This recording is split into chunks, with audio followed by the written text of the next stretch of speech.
네, 안녕하십니까. 정주진 박사님, 오래간만에 또, 뵈면서, 지난 시간에 우리가, 해방 직후 스탈린의 비밀 지령에 대해서 우리가 살펴봤죠. 그죠? 예.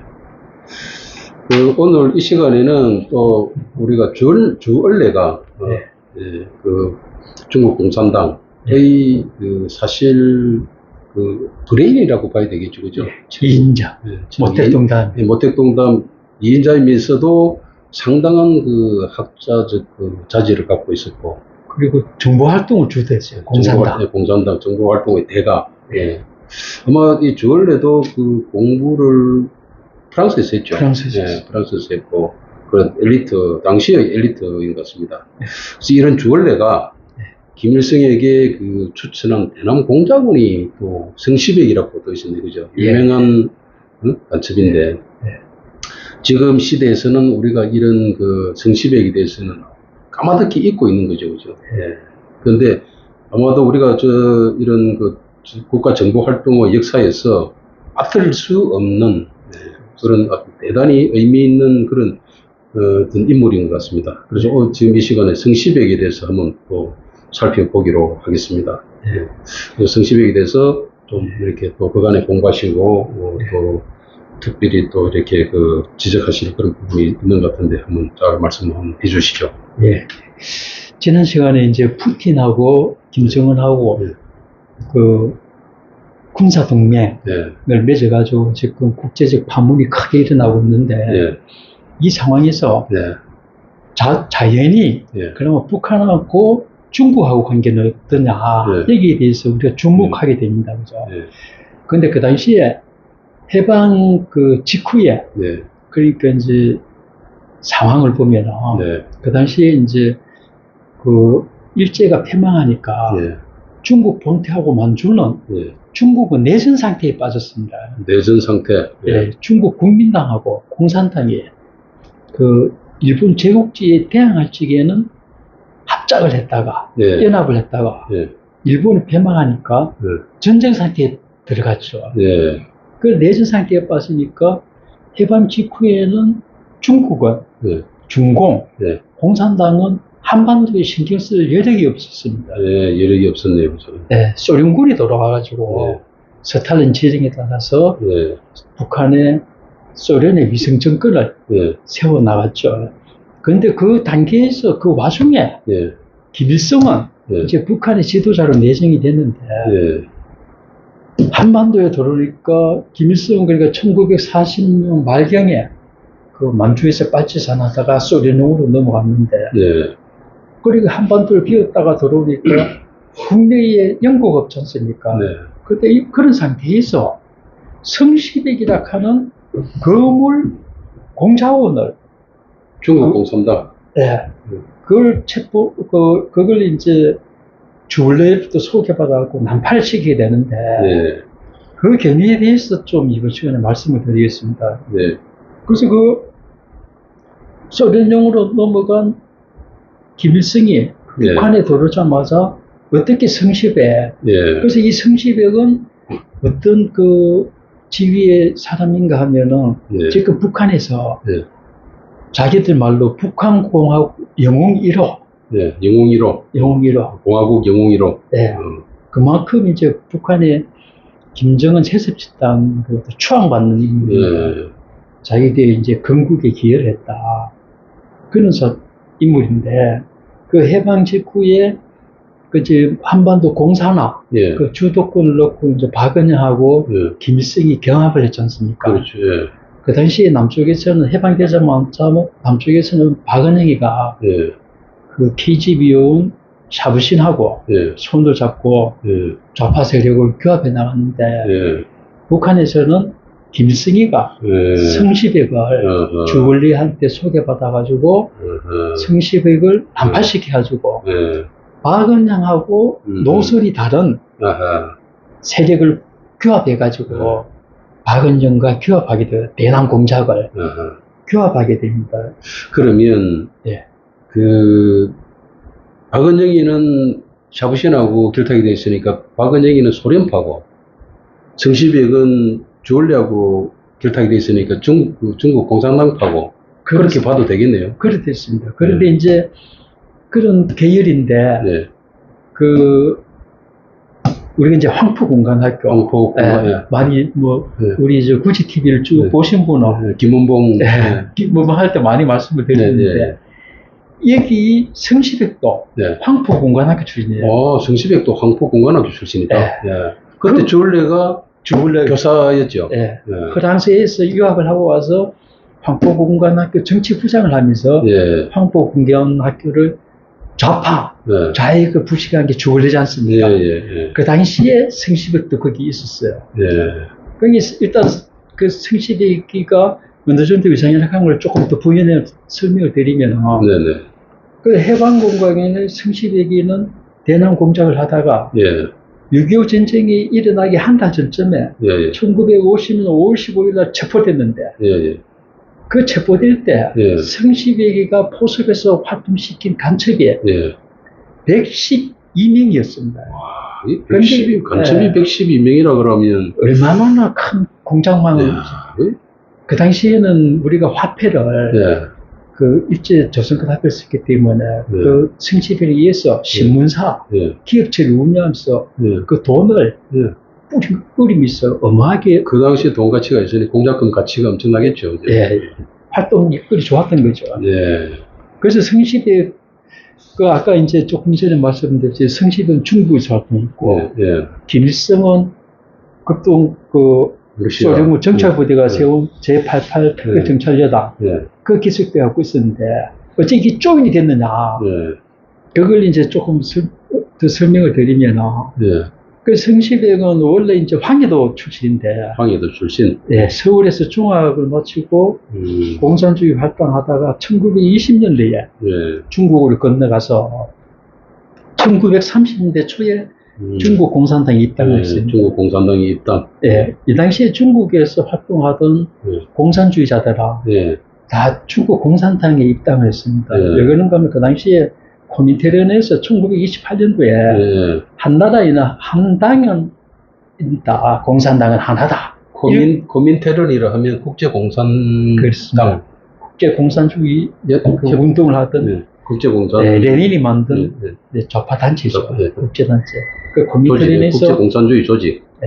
한나라에는 한 공산당만 있다. 이러니까 중국에서 활동하던 공산당들은 다 중국 공산당에 입당을 했습니다. 김일성도 그렇고. 일국 일공산당. 일국 일당원칙.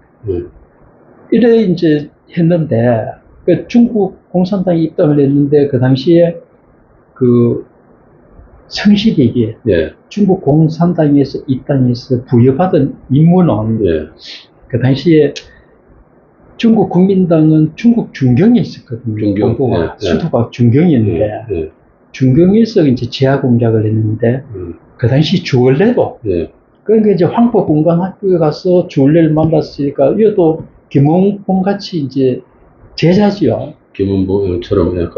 그런데 이제 그 남한에서 연구 결과는, 그 김원봉은 약산이라 하는 김원봉도 가명을 그 당시에 황포공간학을 하나, 9개 썼어요. 9개. 9개 가명을. 그래서 전부 가명을 이제 썼기 때문에. 근데 성시백도 가명이 뭐냐 이걸 좀 엄청 찾아봤어요. 근데 알 수가 없어요. 그래서 이제 김원봉은 약산을 썼다. 그래서 약산. 김약산.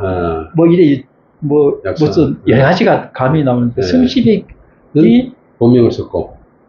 어떤 사람인지를 확인하기가 현재까지는 알 수가 없습니다. 그래서 이것도 영국 분야인데.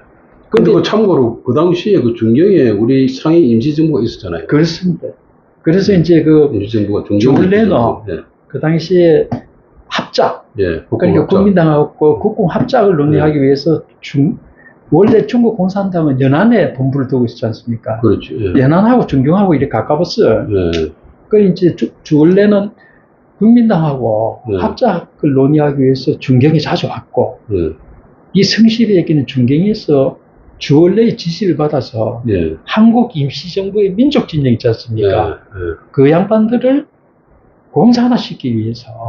그때부터 뭐 공작을 했는 거죠. 그렇습니다. 그래서 해방 공간에 성시백이가 활동 여건이 좋았던 게 이때 사귄 임시정부 인물들이 아하. 다 이제 자기하고 아는 사람들이니까. 우리 대한민국 수립이 되면서 포스 아직 정부 수립되기 전에 정부 요직, 네. 임시정부 시절에. 네, 그러니까 이제 임시정부 요인들이 해방이 되니까 귀국을 했지 않습니까? 그렇죠. 그러면 서울에 많이 있으니까 그때 존경에서 같이 알던 사람들이잖아요. 1948년 8월 정부 수립 이전 그 시간 공간. 그 공간에.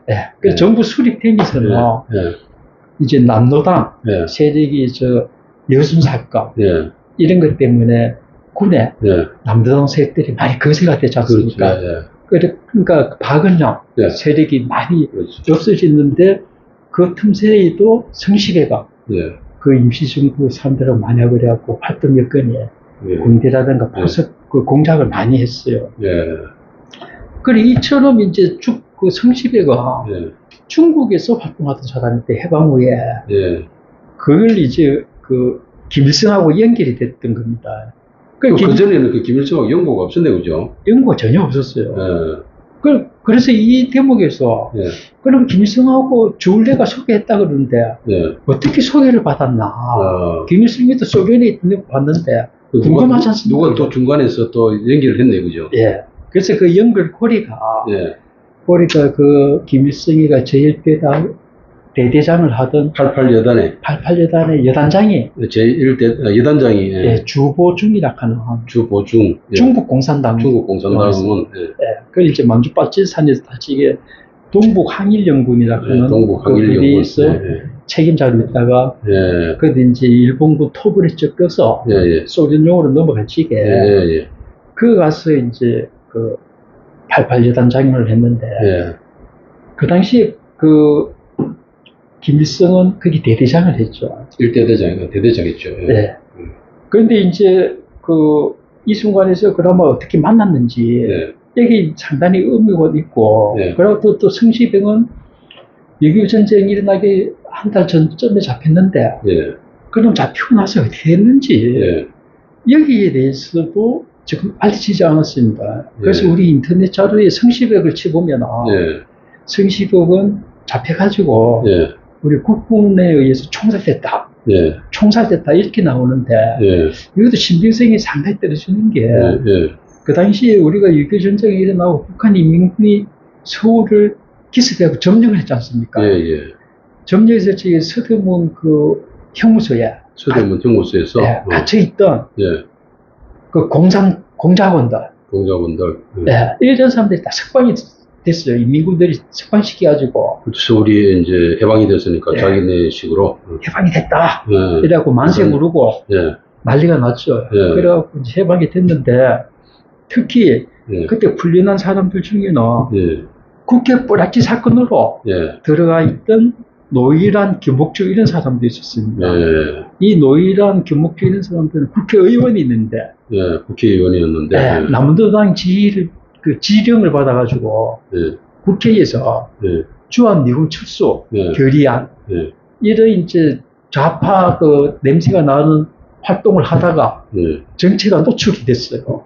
그래갖고 체포가 됐는데 그러면 그 시점이 1948년부터 6.25 직전 그러니까 이제 재헌국회 재헌국회가 48년도 우리가 5월 10일 총선에 의해서 남한 만에 이제 그 당시에 유엔에서 남북 총선을 하자고 했는데 소련군하고 북한이 반대해가지고 남한만 그래서 1948년도 7월달에 이제 헌법이 제정되고 그럴 때 그 재헌 국회의원으로 이 노회란하고 김옥주가 들어간 사람인데 공산당 이제 남도당 세력이죠. 그래서 이제 국가보안법 폐지 이런 그 이제 주한미군 철수 이런 걸 노골적으로 하다가 우리 이제 대공 그 수사를 간다고 보니까 이상하다. 뭐 조직적 범죄다 이래갖고 체포가 됐습니다. 그래서 이제 국회 불합치 사건으로 잡혀가 있었는데 이 이제 그 6.25 전쟁이 터지자마자 풀려나가지고 북으로 넘어갔죠. 그리고 북으로 넘어갔다가 나중에 이제 박은영 간첩 사건이 있습니다. 박은영이가 휴전 직후에 체포돼가지고 재판받을 적에 김일성이한테 그 미군 미제 스파이다 해가지고 간첩으로 몰려가지고 할 때, 그때. 예, 그때 이제 이승엽, 이강국 이런 이제 남도당 지도부 한 10명이 바로 척결돼서 사형되고, 1955년도에 이제 박은영은 사형 선고를 받았는데, 그 당시에 이 비판이 엄청있었다. 여기에 대해서는 이제 박빙엽 선생, 박빙엽 선생님이 증언을 했는데, 그 당시에 여기 저 노일환하고 김옥주한테 당신들 말이야 그때 주한미군 축소 그 섣불리 하다가 정치에 노출돼갖고 우리 공작 다 망한 거 아이가 이렇게 비판을 하니까 무슨 소리야 나는 박은영이가 시켜서 했다 이래가지고 그 당시 그 북한에서 심사가 뭐 자들은 죄 없다 박은영이 말만 따랐다 이래가지고 박은영이 다 덮으시었네. 박은영이 우리를 시켜서 그랬다 이래가지고 살아났답니다. 그런 또 비화가 또 있었네요. 자, 이번 시간에 보면 참 우리가 성시백이라는 인물을 이렇게 살펴봤는데 김일성이가 또 성시백을 갖다가 이게 처음에 알지도 못하면서 주보중이라는 동부 강일연군, 즉 88 여단장의 소개로 성시백을 알게 되고, 그 성시백을 대남 공작에 그 당시에 아주 최고로 활용을 한 그런 사건이네, 그죠? 그렇습니다. 그 건물 간첩이 있습니다. 그런 성시백이 그러면 최고가 아까 잠깐 언급하셨죠, 그죠? 그 부분 다음 시간에 한번 또 집중적으로 한번 또 같이 이야기를 나눠보도록 하겠습니다. 최후가 어떻게 됐는지에 대해서 다음 시간에 좀 자세히 말씀해 주세요. 자, 이번 시간은 여기까지 하겠습니다.